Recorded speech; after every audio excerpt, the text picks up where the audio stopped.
집으로 가자. 이런 눈물 흘리지 않는 곳 집으로 가자. 집으로 가자. 내 아버지 기다리시는 그곳에. 안녕 친구야, 곰곰이 생각해봐. 그대를 지금 나는 가는지. 안녕 친구야, 곰곰이 생각해봐.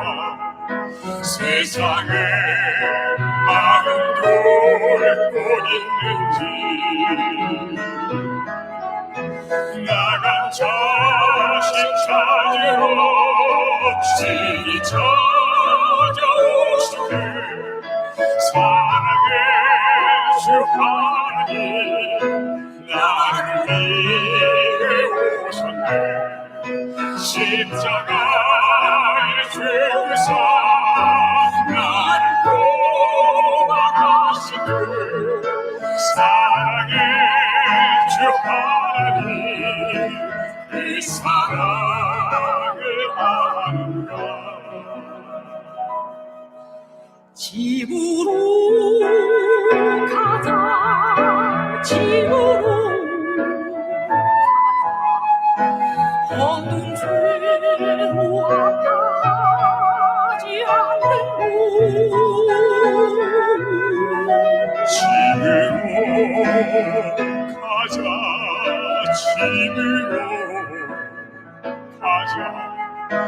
내 아버지 기다리시는 그곳에. 안녕 친구야, 생각해 왔는가. 정말로 주님 사랑하는지.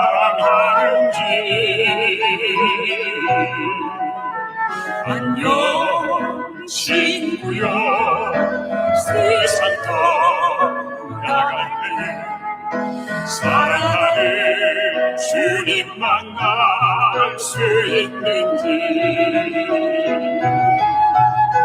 마음속 깊은 곳에 하나님이 계신가. 희미한 예감으로 평안을 얻지 못해 예수님 알기 위해 얼마나 고민했나. 아직도 이 세상을 그렇게 기대하나. 집으로 가자. 집으로 가자. 이런 흘리지 않는 곳 집으로 가자.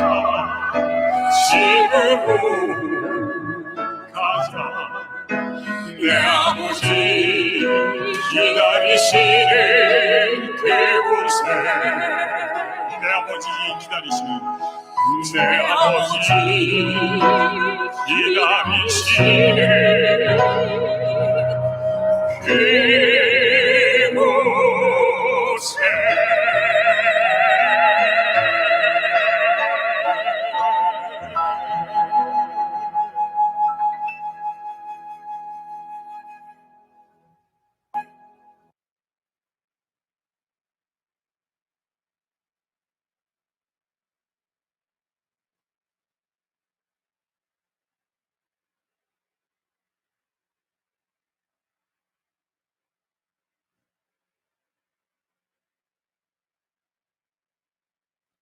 하늘에 계신 우리 아버지, 때에 맞춰 귀한 말씀의 성회를 허락하여 주셔서 감사합니다. 낙담 가운데 길을 가던 엠마오의 두 제자들이 주님을 만남으로 그들의 마음이 뜨거워졌던 것처럼 이번 성회를 통하여 저희의 심령이 뜨거워지는 거룩한 경험을 하게 하여 주시옵소서. 가던 길 잠시 멈추어서서 어디쯤 가고 있는지, 어디로 가고 있는지 자신을 살피는 성회가 되게 하여 주시옵소서. 주님, 저희는 큰 부자가 되기를 소망하지 않았습니다. 주님의 사랑 가운데서 가끔 하늘을 보고 웃을 수 있는 평안과 점심 먹고 잠깐 낮잠을 즐길 수 있는 여유와 보리밥을 물에 발아 풋고추를 된장에 찍어 먹으며 오순도순 웃을 수 있는 행복을 꿈꾸어 왔습니다. 그런데 코로나가 이 모든 소소한 행복마저 앗아가 버렸습니다. 혹시 이 모든 고난이 지난날의 저희 방만함에 대한 하늘의 채찍이라면 저희들 모두 달게 받겠습니다. 지난날의 저희 오만함과 이웃의 신음소리를 듣지 못한 무관심의 죄와 나 중심으로만 살았던 허물을 원통하게 뉘우치오니 저희를 고쳐 주시옵소서. 용서하여 주시옵소서. 무엇이 잘 사는 것이고 무엇이 참 복인지 깨닫고 순종하는 사람이 되게 하여 주시옵소서. 세상 일에 빠져 천국을 보지 못할 때 저희들을 흔들어 주시옵소서. 작은 꿈에 취해 주님을 보지 못할 때 저희들을 깨워 주시옵소서. 오늘 세우신 종을 통하여 주시는 말씀이 저희의 과거를 고치고 주님께 돌아가는 이정표가 되게 하시옵소서. 복의 근원 되시는 예수님의 이름으로 기도드립니다. 아멘. 우리나라 사람들만큼 복을 좋아하는 민족도 드물 겁니다. 이 복자가 쓰여진 요를 깔고 복자가 쓰여진 이불을 덮고 베고 복을 아예 깔고 덮고 베고자 하는 민족입니다. 복자가 쓰여진 치마, 저고리를 입고 복을 입고 다니는 민족입니다. 밥그릇, 국그릇, 숟가락 보십시오. 다 복자가 새겨져 있습니다. 복자가 새겨진 그릇에 복을 가득 담아서 복자가 쓰여진 숟가락으로 복을 복복 퍼먹고 사는 민족이 우리나라 사람들입니다. 여러분, 사람의 이름 중에도 복자가 들어간 이름이 의외로 많습니다. 만복, 대복, 태복, 형복, 영복, 경복, 명복, 상복, 제복, 복비리, 복빈이, 복자, 복진이, 복숙이, 복현이, 복실이, 복일이. 어느 직원은 남의 못자리를 봐주다가 천하의 명당자리 하나를 발견하고 자신이 그 자리에서 당장 주고 그 명당자리를 차지했다는 그런 웃지 못할 얘기도 있습니다. 여러분, 사람들이 교회, 절, 성당을 왜 다닙니까? 복 받기 위해서 다닙니다. 새벽기도니 철야기도니 백일기도 3000배 다 동기가 비슷합니다. 불교에는 이판 스님과 사판 스님이 있답니다. 이판 스님은 불경을 골똘히 연구하는 학생이시고 이 사판 스님은 주로 행정을 맡아 하는 행정 스님들입니다. 그런데 그 두 스님들 사이에 서로 자기 의견이 옳다고 싸우는 일이 종종 있는데 이 싸우면 보통 싸우는 것이 아니라 너 죽고 나 살자 하는 식으로 박터지게 싸운답니다. 그래서 생겨난 말이 이판사판이라는 말입니다. 그 이판 스님 중에 휴암이라고 하는 한 고명한 스님이 계십니다. 그분이 한국 불교의 새 얼굴이라는 책을 쓰셨는데 그 책 가운데 한국 불교의 신앙 형태, 즉 지나친 기복신앙을 통렬히 비판하는 글이 하나 실려 있습니다. 제목이 이 복에 환장한 불교인들아 제목입니다. 이 복에 환장한 불교인들아, 너희들의 스승 석가모니는 진리를 찾겠다고 화오른 궁전과 왕자를 버리고 고난을 감수하며 순환의 길을 걷고 수도 정진하여 마침내 진리를 발견하였거늘 도대체 너희들은 그 스승의 이름을 부르면서 그 스승 앞에서 무엇을 구하고 있느냐? 너희는 그 스승이 버린 것을 그 스승의 이름을 부르면서 구하고 있구나. 이 복에 환장한 불교인들, 내 조국 대한민국의 불교인들이 1300만이라고 하는데 그 1300만이 130명으로 줄어든다 할지라도 불교를 좀먹고 있는 이 기복주의의 신앙은 반드시 사라져야 한다. 이 복에 환장한 불교인들아, 내 조국 대한민국에 과연 불교가 존재하는가? 이 종교의 본질을 외면하고 기복신앙, 복받는 일에만 열중하는 중생들을 향한 스님의 따끔한 충고인 것 같습니다. 저는 이 슈암의 글을 읽으면서 이 스님이 참 옳은 말씀을 하셨구나 하는 생각과 함께 내가 믿고 있는 기독교를 한번 돌아보게 되었습니다. 기독교 역시 마찬가지더라고요. 하여 저도 이 슈암의 글을 바탕으로 똑같이 한번 각색하여 써봤습니다. 거칠더라도 함께 자성하는 마음으로 들어보시길 바랍니다.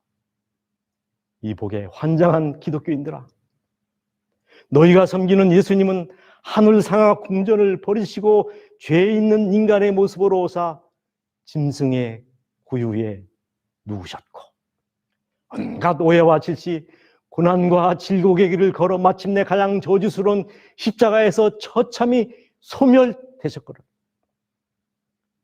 도대체 너희 기독인들은 그 십자가를 바라보고 예수님을 믿는다고 하면서 도대체 무엇을 구하고 있는가?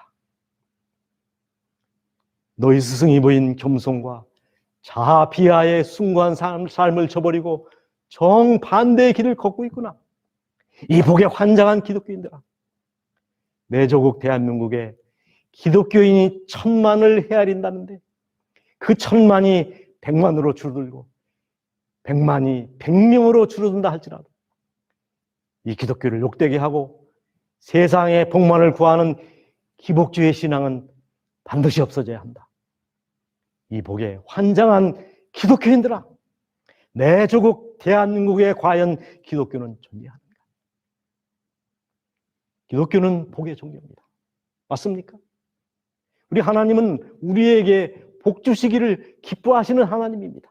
내가 반드시 너를 복주고 복주며 너를 번성케 하고 번성케 하리라. 하나님께서 우리를 왜 창조하셨습니까? 복 주시기 위함입니다.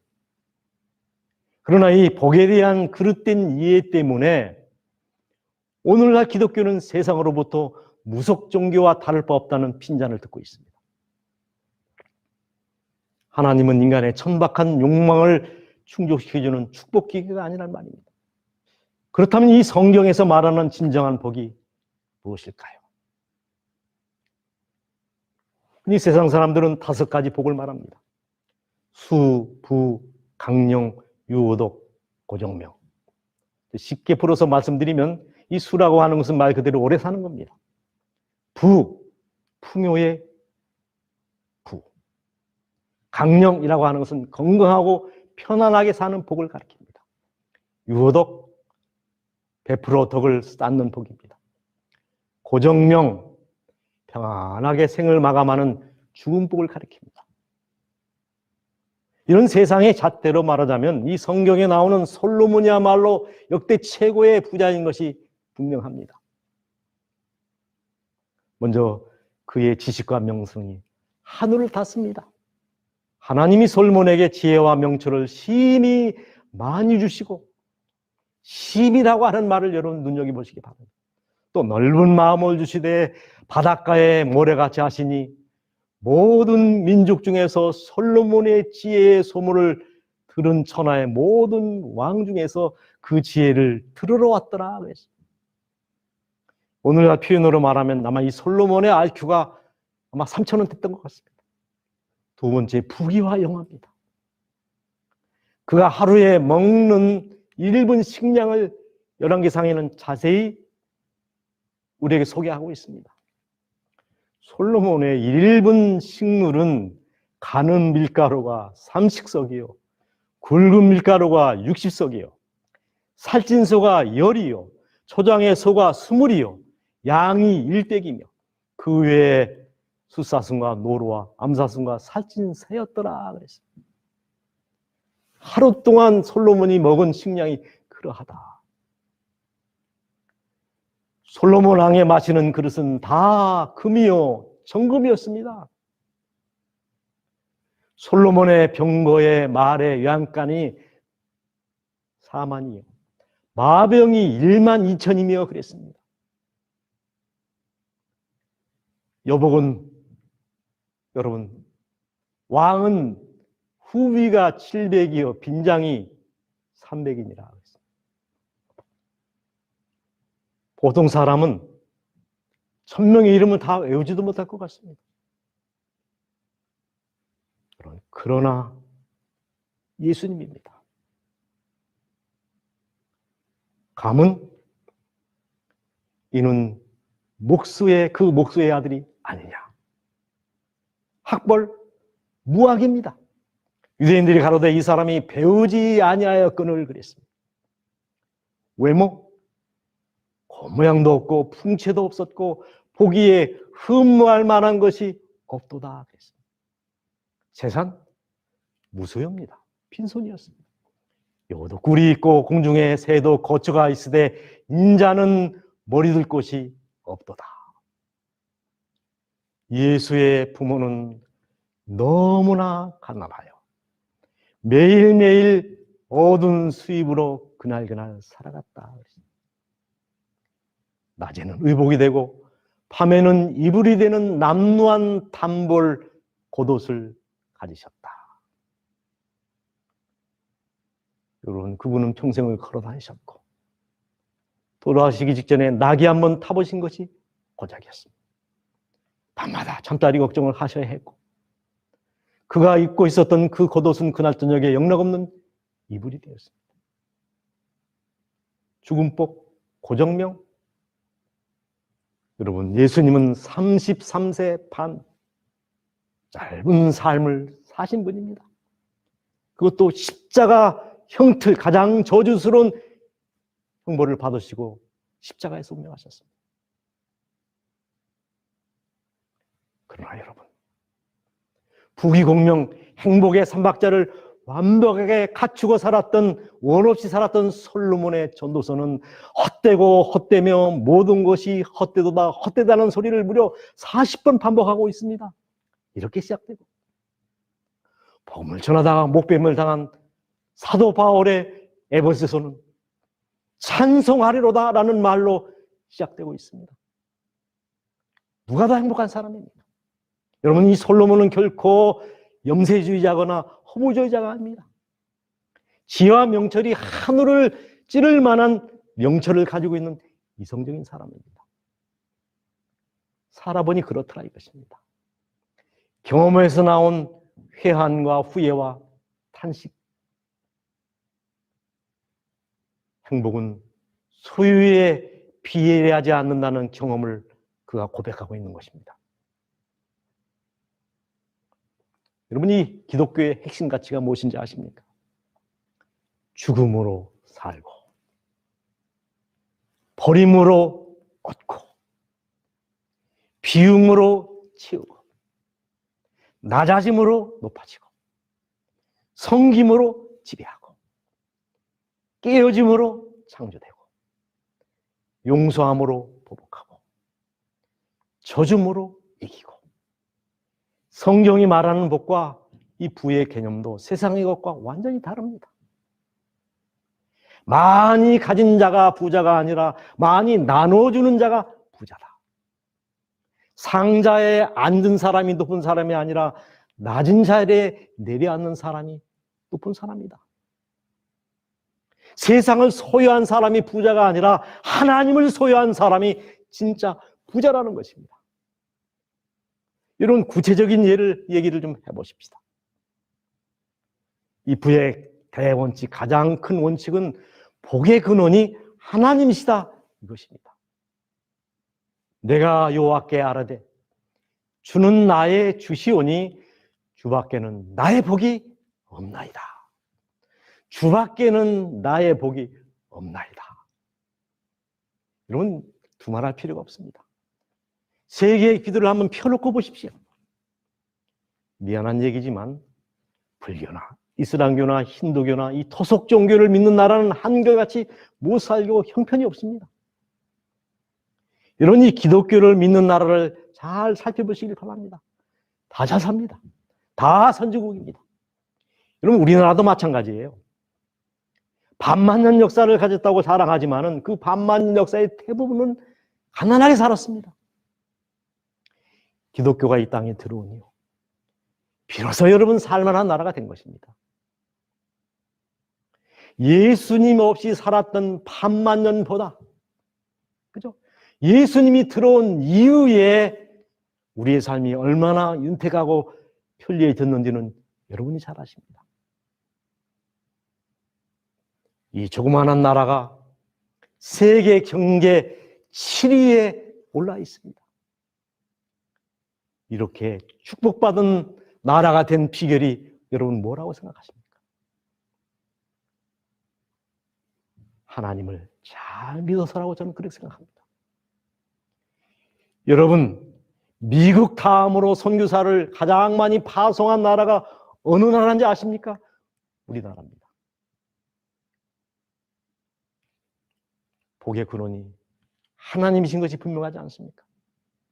여러분 이 삼국시대, 통일왕국시대에 불교가 들어와서 이조시대 때는 호국불교로 이 국가에서 이 불교를 장려하지 않았습니까? 그러다가 이조시에 들어와서는 승유억불 정책을 펴옵니다. 돕첩제를 두어서 이 스님이 되는 일들을 제안을 했습니다. 그러다가 이조 마렵에 우리나라에 기독교가 들어오지 않았습니까? 여러분 기독교가 들어온 이후에 우리나라가 큰 나라가 됐습니다. 여러분이 지금 보시는 저 지도의 그림들은 빨간색이 우리나라 교회 분포도입니다. 얼마나 많은 교회들이 전국 방방곡곡에 세워졌는지를 한번 보시기 바랍니다. 그 다음 그림은 한강을 중심으로 한 교회 분포도입니다. 보십시오. 이것은 설이 아니고 공식입니다. 예수님을 잘 믿으면 잘 살고 안 믿으면 가난하게 된다. 세계 지도가 말해주는 공식입니다, 여러분. 두 번째입니다. 하나님의 말씀을 지키는 것이 복이다. 내가 내 하나님 여호와의 말씀을 삼가 듣고 내가 오늘날 내게 명하는 그 모든 명령을 지켜 행하면 내 하나님 여호와께서 너를 세계 모든 민족 위에 뛰어나게 하실 것이라. 13절 여호와께서 너로 머리가 되고 꼬리가 되지 아니하게 하시며 위에만 있고 아래에 있지 않게 하시리니. 여러분 이 말씀을 실제게 준 나라가 유대민족입니다.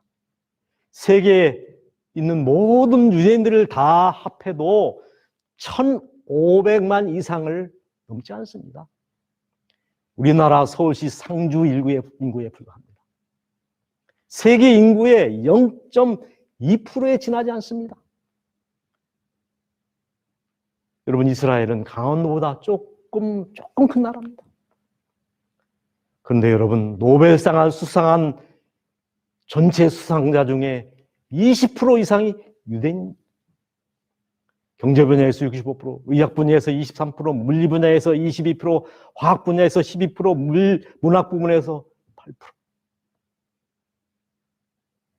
미국의 인구의 2%에 불과한데 생활 수준은 평균 미국인들보다 2배 이상 높다는 것입니다. 미국의 변호사가 70만 중에 20%가 유대인들입니다.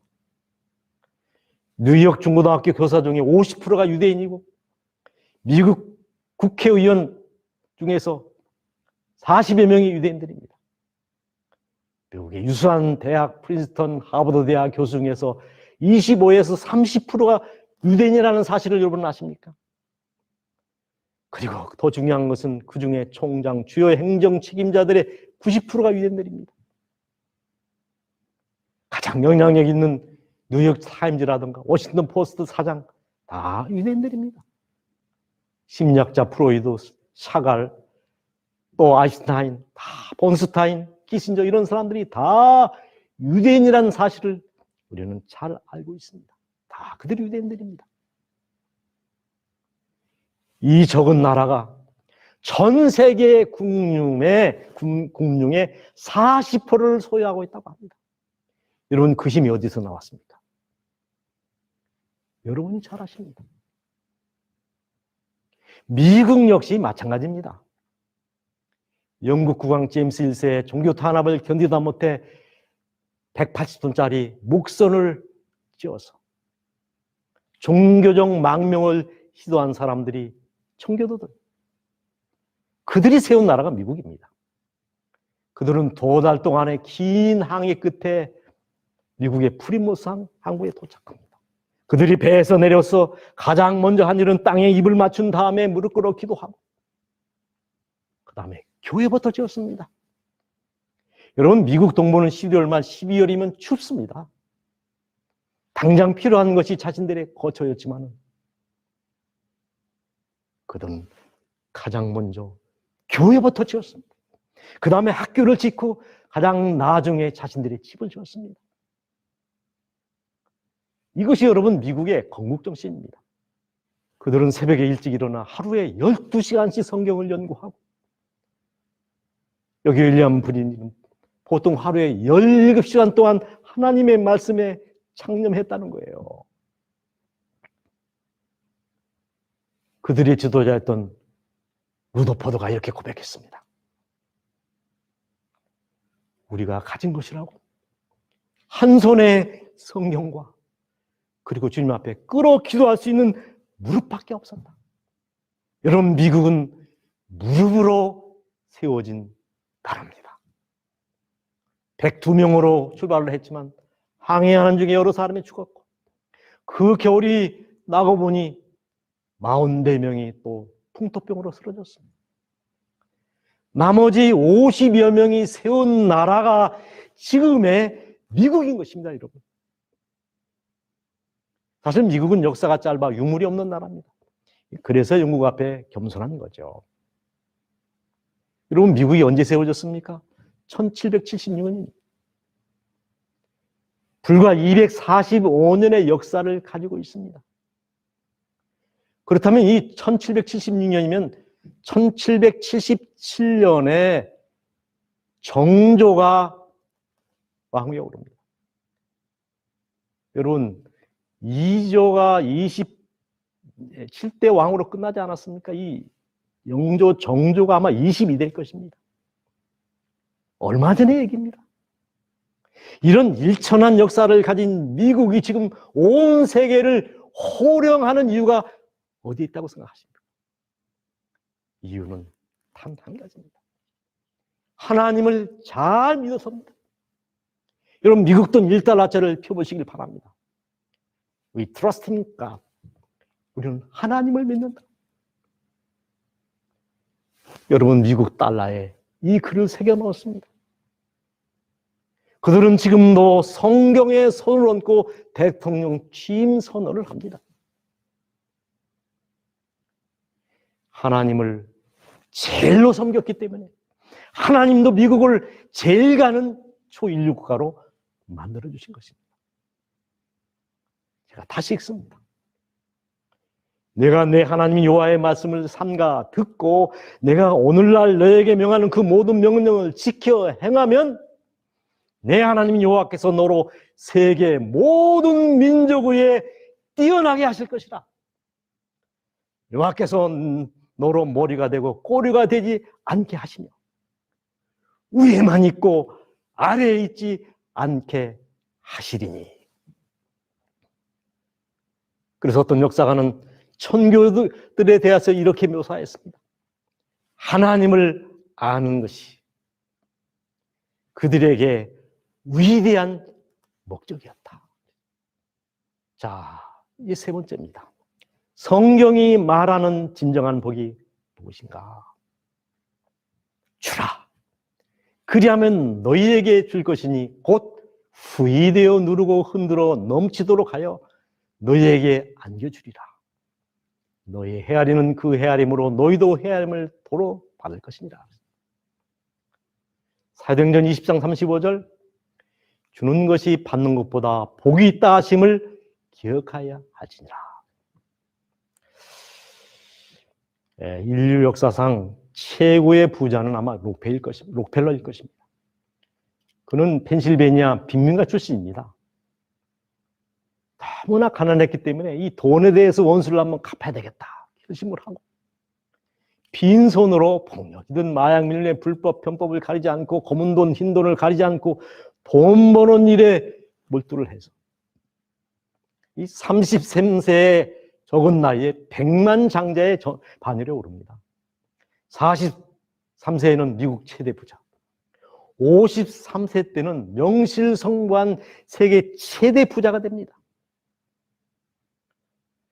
현대 가치로 환산한다면 이 최고의 부자인 빌 게이츠의 재산의 한 3배 정도 된다고 합니다.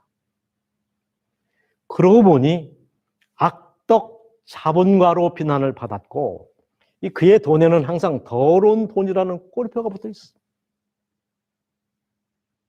원하는 산 사람들이 너무나 많아서 밤마다 날마다 록펠러 집 앞에서 대가 끊지를 않았고 날마다 록펠러 화형식이 그 집 앞에서 거행됐습니다.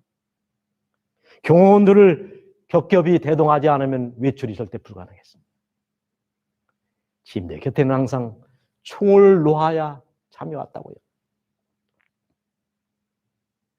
여러분, 세계 최대 부자가 됐으면 뭐합니까? 하루에 우유 한 컵 비스켓 몇 조각이 그의 하루의 식량이었어요. 거식증 환자가 된 거예요.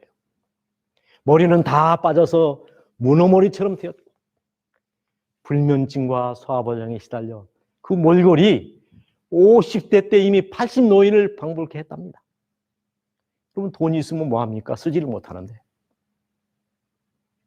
이 당시 루즈벨트 대통령이 뭐라고 얘기한 줄 아십니까? 시간에 앞으로 얼마나 착한 일을 한다 할지라도 재산을 쌓기 위해 저지른 악행을 갚을 수가 없다. 그렇게 얘기했습니다.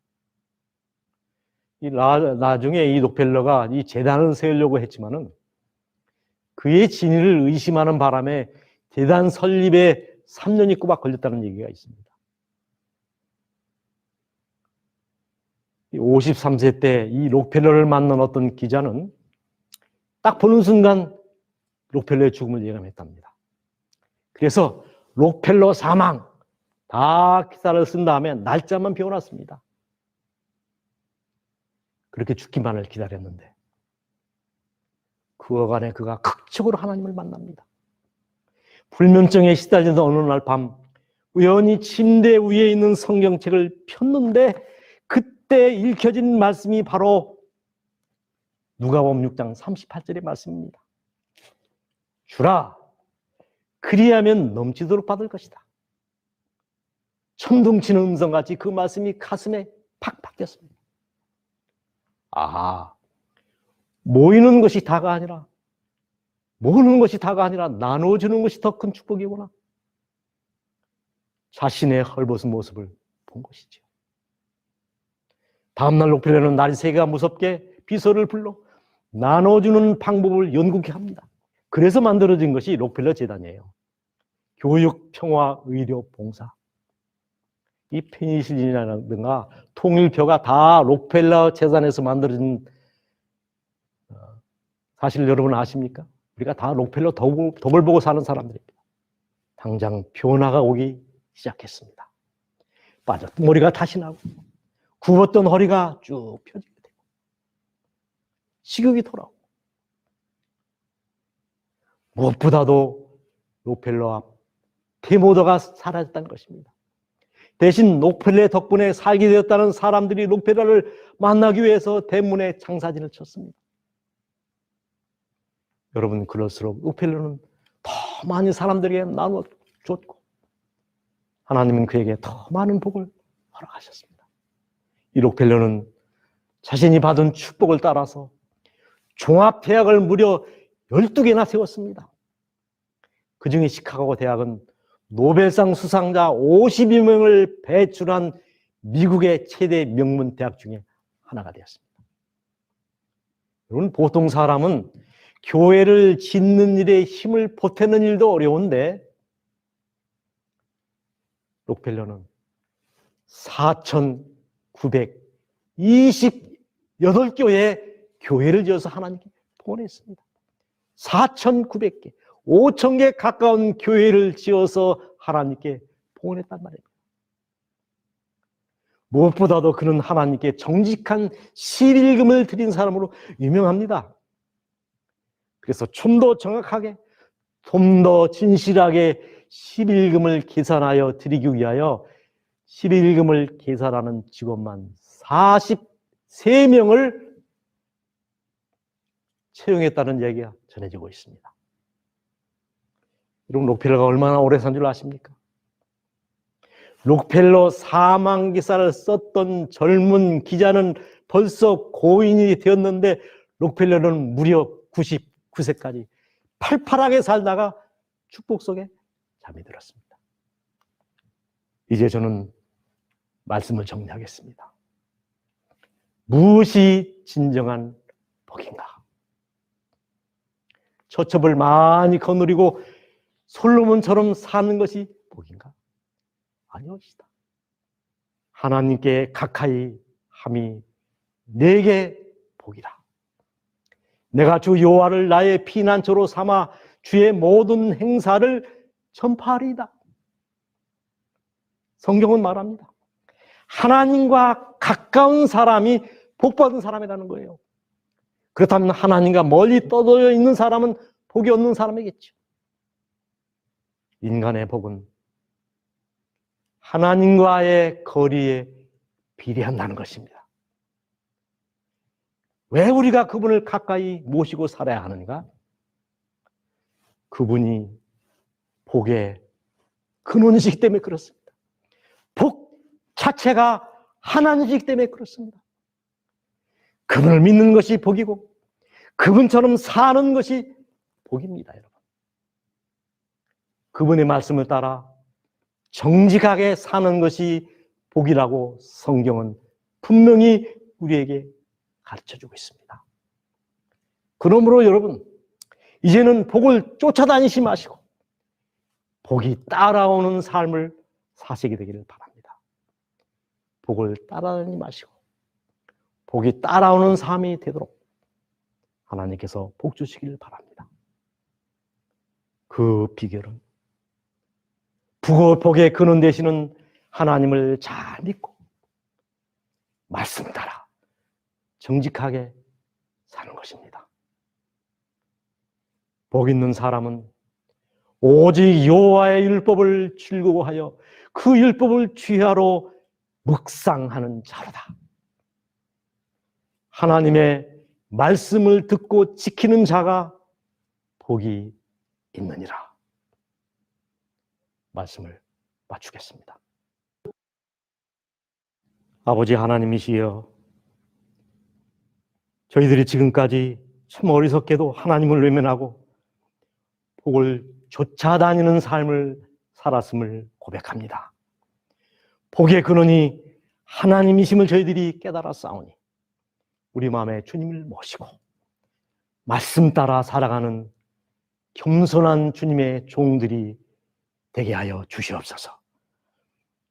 생명의 주인 되시고 복의 근원이 되시는 주 예수 그리스도의 이름으로 간절히 기도하옵나이다. 아멘.